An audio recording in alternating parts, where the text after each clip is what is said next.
a tenu hier matin ici à Bamako une conférence de presse avec comme objectif d'informer les hommes de médias sur non seulement les missions du centre, mais aussi sur les normes de construction. Cette conférence fait suite, bien entendu, à quelques cas d'effondrement de bâtiments constatés dans le district de Bamako. Thiamago Konaté. Le CNREX BTP, Centre national de recherche et d'expérimentation en bâtiments et travaux publics, semble être peu connu du grand public. Voilà qui justifie cette conférence de presse. Conférence à travers laquelle les responsables du centre voulaient édifier les hommes des médias sur les missions de celui-ci et les normes de construction. Créé dans le souci d'apporter une réponse adéquate aux difficultés auxquelles est confrontée la population, le CNREX BTP dispose d'un laboratoire d'analyse des sols et des matériaux de construction. Le centre a pour mission de faire des études concernant les sols de fondation, de faire des essais sur les matériaux de construction, d'assister les partenaires dans la mise en œuvre de leurs projets et de faire des études non destructives. Cet accompagnement du centre s'effectue après l'obtention du permis de construction, un document de 33 articles régissant les normes de construction que toute personne voulant implanter un bâtiment doit acquérir. Le non-respect de ces normes peut conduire à l'effondrement. Le dernier cas dans le district de Bamako, c'est celui de Bamako-Kura en commune 3.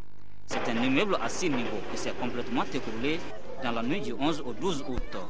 C'est une invitation qu'on lance aux professionnels, les bureaux d'études ou ingénieurs conseils, les architectes qui sont les maîtres d'œuvre en matière de bâtiments, les entrepreneurs qui sont chargés de réaliser pour que chacun, à son niveau, essaie de revenir un peu à l'application des règles en matière de construction.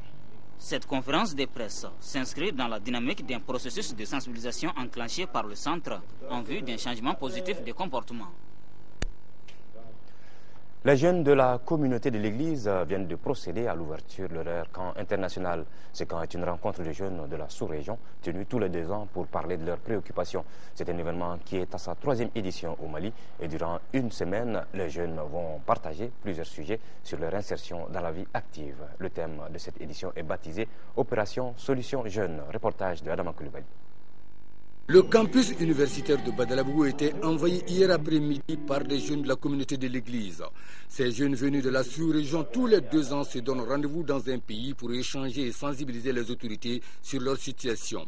Le présent camp de ces jeunes qui se tient ici à Bamako est à sa 3e édition et il va durer environ une semaine. Il est baptisé Opération Solution Jeunes. Des conférences seront animées par des pasteurs burkinabés et maliens invités. Les communications programmées porteront sur le social, le culturel et le professionnel. Depuis le début de cette rencontre, nous avons constaté que mieux nous organisons la conférence, mieux la jeunesse est équipée. La jeunesse étant équipée, elle se lève pour faire des actions. Elle se lève pour faire, impacter leur entourage. Selon les pasteurs, il est temps de responsabiliser les jeunes sur leur insertion sociale. Cette prise de conscience des jeunes nous a vraiment étonnés de voir qu'elles ont vu qu'elles peuvent être des ouvriers de paix et des ouvriers d'amour. Ainsi donc, elles ont décidé elles-mêmes d'organiser ce camp en disant aux églises, nous voulons réellement sensibiliser nos frères, sensibiliser nos sœurs, non seulement ici dans ces pays, le Mali, mais dans les pays limitrophes. Les responsables du département de la jeunesse trouvent que ces rencontres constituent des pistes à la gestion des problèmes des jeunes. La jeunesse malienne est maintenant à une position où nous pensons que très sincèrement cette prière peut jouer un très grand rôle. D'abord, ça permet à une prise de conscience de par la jeunesse. Et quand la jeunesse fait une prise de conscience, nous pensons que la moitié du problème est résolue. Une cérémonie d'ouverture qui a été soutenue par des prières, des chants invoquant l'amour, la paix au Mali et dans le monde. Le 30 août est consacré chaque année à la célébration de la Journée internationale des personnes disparues. L'édition 2012 a été marquée ici au Mali par une exposition photo de 14 personnes accusées de terrorisme disparues de la prison centrale de Nouakchott en Mauritanie, organisée par Amnesty International Mali. L'exposition a enregistré la présence des représentants de l'ambassadeur de Mauritanie au Mali et de plusieurs journalistes. Reportage de Nando Dambélé. Dans le cadre de la célébration de la Journée internationale des personnes disparues, Amnesty International Mali a mis un accent particulier sur la disparition le 23 mai 2011 de 14 prisonniers de la prison centrale de Nouakchott en Mauritanie. L'exposition photo organisée à l'occasion a permis d'informer, sensibiliser et surtout attirer l'attention du public sur la situation des droits humains en général et celle des 14 personnes accusées de terrorisme. Encore une fois, c'est tous ensemble, à travers un véritable esprit d'équipe, que nous pourrons mettre en œuvre le travail qui nous a été confié, mais qui dépasse la personne de chacun d'entre nous, en se rappelant que l'homme est la mesure de toutes choses. Signataire de la Convention internationale pour la protection de toute personne contre les disparitions forcées, la Mauritanie est tenue, selon Amnesty International Mali, d'honorer ses engagements. La Mauritanie a signé la Convention internationale sur les disparitions forcées. La Mauritanie a signé la Convention contre la torture. Et donc, nous ne comprenons pas que la Mauritanie prenne des gens et les fasse disparaître. Parce qu'en fait, le problème est que quand quelqu'un est amené à être disparu, le problème, c'est que pendant cette période, on peut profiter pour le torturer. Donc, c'est pour éviter ces tortures. Et au pire des cas, ils peuvent même le tuer. Donc c'est dans ces conditions-là que Amnesty International trouve que c'est vraiment intolérable de ne pas se lever et parler. Très sobre et significative, la cérémonie a été marquée par une exposition de photos des 14 prisonniers disparus et la projection d'un film documentaire réalisé sur la question par Amnesty International Mali. Actualité internationale, lutte contre la piraterie. La CEDEAO prend les choses en main avec une annonce décisive à Lomé au Togo. En effet, la communauté internationale envisage de créer une zone pilote maritime dans l'un de ses États membres directement affectés par les activités des pirates. La communauté économique des États d'Afrique de l'Ouest affiche son volontarisme en matière de lutte contre la piraterie. À Lomé, la capitale togolaise, la CEDEAO annonce le début imminent d'une action décisive pour venir à bout de ce fléau dangereux. L'organisation sous-régionale envisage de créer une zone pilote maritime dans l'un de ses États membres directement affectés par les activités des pirates. Nous avons décidé de mettre en place des structures coordonnées de l'action de l'État en mer, non pas seulement au singulier, mais de l'ensemble des États, qui nous permettent tout de suite de s'attaquer au problème de piraterie et de baisser justement donc le niveau des attaques. Pour atteindre son objectif, la CEDEAO s'appuie notamment sur AFRICOM, le commandement militaire américain pour l'Afrique.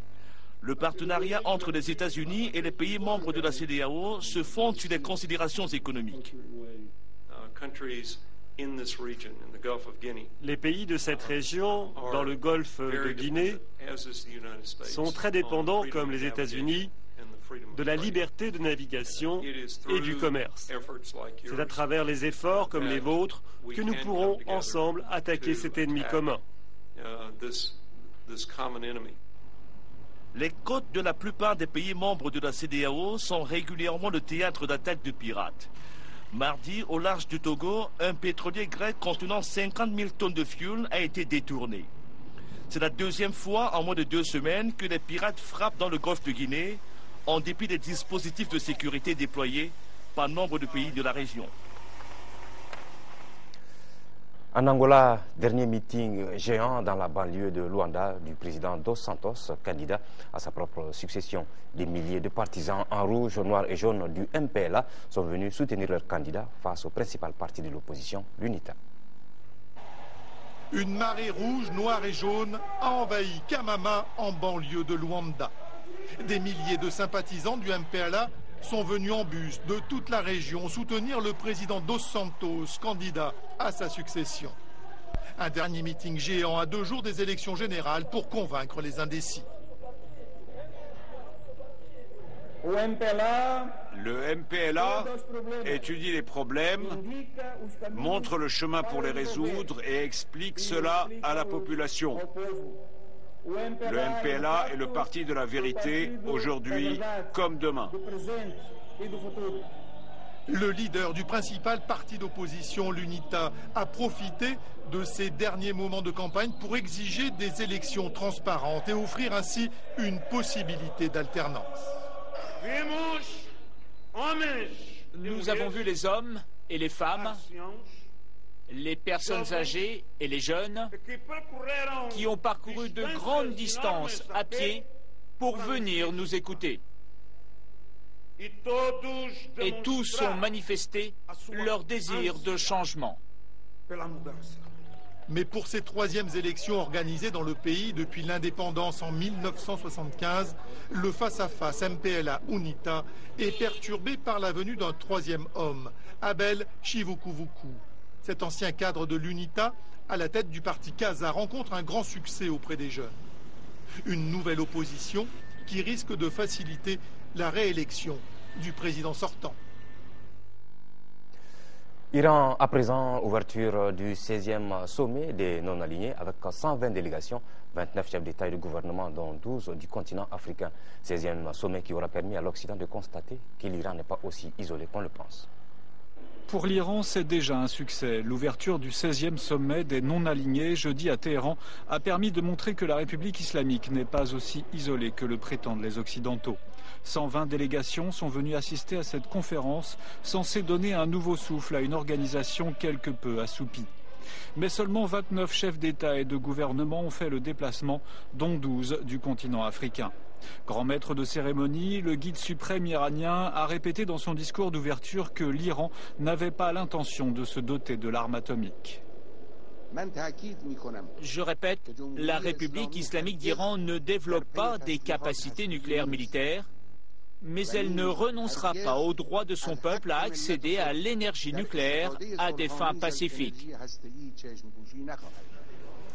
La veille, au cours de ses rencontres avec les dirigeants iraniens, le secrétaire général des Nations Unies, Ban Ki-moon, leur avait demandé de répondre urgemment et par des progrès concrets aux inquiétudes internationales concernant le programme nucléaire iranien. Très critiqué par les États-Unis et Israël pour sa présence à Téhéran, le secrétaire général de l'ONU a cependant dénoncé dans son discours les appels répétés de l'Iran à éradiquer l'État hébreu. Je rejette fermement les menaces faites par un État membre d'en détruire un autre et les tentatives scandaleuses de nier des faits historiques tels que l'Holocauste. Très attendu également le discours du président égyptien, le premier à se rendre en Iran depuis la révolution de 1979. Mohamed Morsi a parlé de régime oppressif à propos du président syrien Bachar el-Assad, alors qu'il est le principal allié de l'Iran dans la région. Téhéran ne manque peut-être pas de soutien, mais il s'est attiré aussi des critiques. Retour à l'actualité nationale, le président de la République par intérim, le professeur Dioncounda Traoré, a reçu hier matin en audience la délégation de la CPI à sa résidence. Ensemble, ils ont échangé sur les préoccupations de la présidente Bensouda. Cette visite entamée ouvre les procédures judiciaires des exactions commises au nord de notre pays par les islamistes et alliés. Amadi Ba, chef de la section de la coopération internationale de la CPI, est au micro de Mariam Sagara. Le garde des Sceaux, ministre de la Justice, a déposé entre les mains de Mme Bensouda le renvoi, la saisine, pour être plus terre à terre, la saisine par l'État malien de la CPI à la suite des événements qui se sont déroulés au nord. Alors, depuis cette date, depuis l'acte de saisine de la CPI, les faits qui se sont déroulés depuis le janvier 2012 rentre dans le cadre de cette procédure d'analyse.